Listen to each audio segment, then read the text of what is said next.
This video is brought to you by Mack Weldon. Great clothes that you can wear on your person.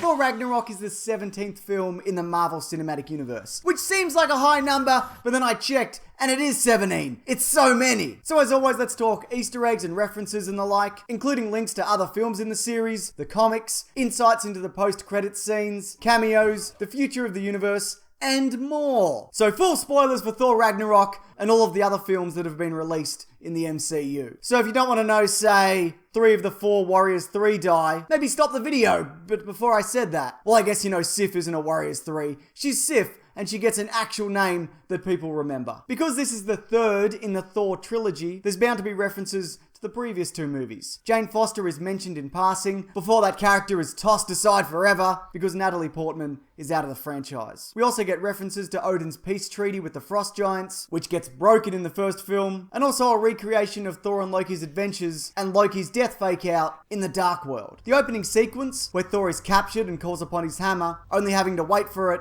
is a lot like this similar moment from the Avengers.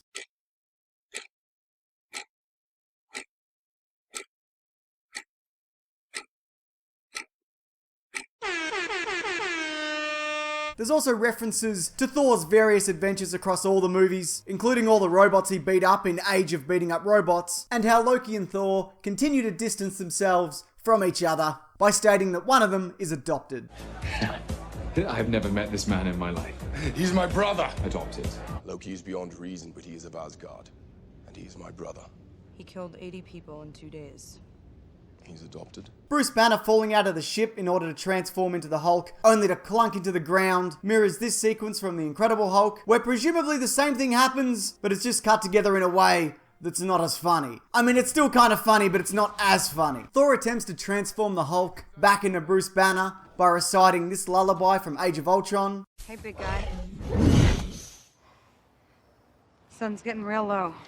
And we also see Black Widow's recorded message on the Quinjet that Hulk arrived on that ultimately changes him back. We again visit Odin's vault, which we saw in the first Thor movie. This time around we see the Tesseract, first introduced in Captain America, the casket of ancient winters from Thor, and an Infinity Gauntlet that was deemed fake by Hela. The existence of these 2 gauntlets has been the subject of much debate over the years, and having one be a fake settles that. That being said, one is the right hand and one is the left, so it didn't necessarily have to be fake, but it's done. Get over it, people who care, which is nobody. Valkyrie mentions the planet of Xandar, a location seen in Guardians of the Galaxy. Xandar is located in the Andromeda Galaxy at the eclipsing binary star M31VJ00442326 plus 412708. But why am I talking about things that everybody, already knows? Loki is terrified when seeing the Hulk because of their previous encounter, even recognizing the same smashy smash technique that was used on him. Hela also requests that Loki kneels. Kneel. Beg your pardon. Something he's taken aback by, especially because he's normally the one asking others to kneel. Loki also falls from the Bifrost, flying off into space, like in the first Thor movie. Also getting back to that Asgardian theatre production featuring Loki and Thor, the music being played during it is composer Brian Taylor's Frigga funeral theme that's from Thor, the Dark Thor. Also, Kid Loki is depicted as being blue. That's because he's actually a frost giant, which is weird, and it's easy to forget that because he's often so white and greasy. Doctor Strange also makes an appearance. Some of this scene we actually saw as a post-credits scene in the Doctor Strange movie, Doctor Strange, the movie. Thor Ragnarok is a comic book movie. And because it's a comic book movie, there's lots of references to comics, probably too many to name. I've definitely missed some, but that won't stop me. Here I go. First off, Fenris Wolf. Fenris Wolf is a character from the comics. Also, Thor disguises his hammer as an umbrella, and when he smashes it into the ground, he transforms into his full Thor getup, much like how Donald Blake used to do the same thing with his walking stick. Thor also makes mention of the time that Loki turned him into a frog, a reference to the time that Thor was transformed into Frog Thor, and also Throg, the frog equivalent of Thor, who's a different character entirely, who also has the powers of Thor and wields Frogmere. I don't know how to say that, Frog and Mjolnir. Those 2 words, they don't go together. He also talks about the time that Loki turned into a snake because he knows Thor loves snakes, and when Thor picks him up, he stabs him. That snake could be a nod towards the Norse mythology serpent Jolgmund. That's not a word. What is that? Valkyrie is referred to as Scrapper 142, and that character was first seen in The Incredible Hulk 142. Scourge the Executioner is introduced, and even though he's called Scourge the Executioner, he does zero executioning. He does, however, greatly resemble his comic book counterpart, and similarly, in the comics, he also switches sides to help Thor in a last stand as a bunch of Asgardians escape hell. Also, he dies in that. In this film, Thor loses an eye, which brings him a little bit closer to looking like Odin, but also old future Thor from the comics, who's missing both an eye and an arm. He also talks about assembling a team, the Revengers. Has it got a name?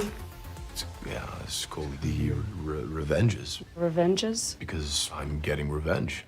You're getting revenge, and you're... I'm undecided. The name The Revengers has referred to a number of teams from Marvel Comics who are also about getting revenge of sorts. The Grandmaster calls his show the Contest of Champions. This is a reference to the Marvel event, also called Contest of Champions, where the Grandmaster, along with Death, makes various superheroes fight one another. This reference is very broad, but a lot of the art style of the film is heavily inspired by Jack Kirby's work, in much the same way that Doctor Strange was. Also, this guard is dressed like a Celestial, one of which we saw in Guardians of the Galaxy Volume 1. The address of Doctor Strange in the movie is 177A Bleecker Street, which is the same as his address in the comics, which is also a nod to the address of Sherlock Holmes, whom of which Benedict Cumberbatch also plays. Thor sports a helmet similar to the one he traditionally wears. He's only worn that once in the movies, and his new look, armor, and haircut, all that bears a resemblance to the recent Unworthy Thor. Hey, here's an ad. I have many bills, including dental, which I won't get into here, but dentists, they're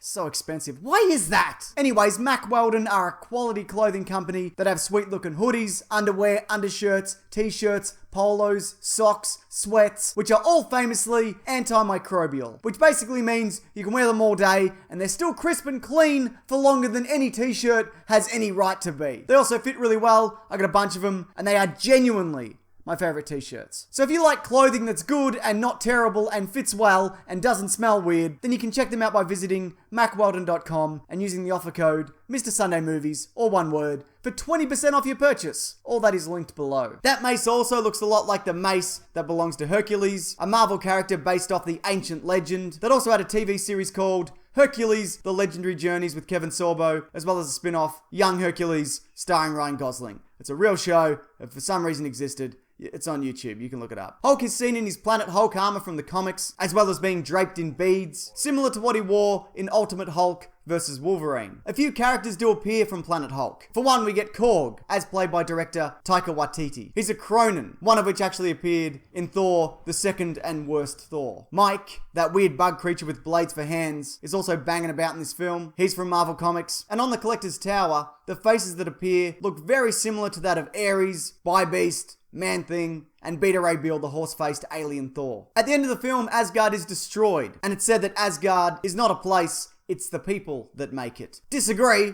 it was a place that exploded, but regardless, similar sentiments were made in the Ragnarok comic book storyline. At one point also, Asgard is relocated to that of Broxton, Oklahoma. So maybe we'll be seeing a bit of that. Surtur, the one who destroys Asgard, he's also from the comics, and Hela appears to be an amalgamation of a few characters. Hela, Angela, who's Odin's secret daughter, as well as Kull, Odin's brother that he imprisoned for a number of years for being a bad bloke. Also, when Valkyrie falls off the platform of her ship because she's drunk, you can see what looks like a bilge snipe, a creature from Norse mythology that also appears in the Marvel Comics. Right, post-credits. In the very, very final one, the Grandmaster appears, looking over the wreckage that was once his home, which is very similar to the end of Guardians of the Galaxy with the Collector, which is fitting because they are brothers both in the comics and in the movies, probably. The first post-credit scene, though, has the ship that the Asgardians are being housed in being dwarfed by a much bigger and more sinister ship. That ship has been confirmed as Thanos's, named the Sanctuary 2. The first Sanctuary being that pile of loose rocks in the middle of space that he used to hang out on for some reason. How does that even work? Is there a force field?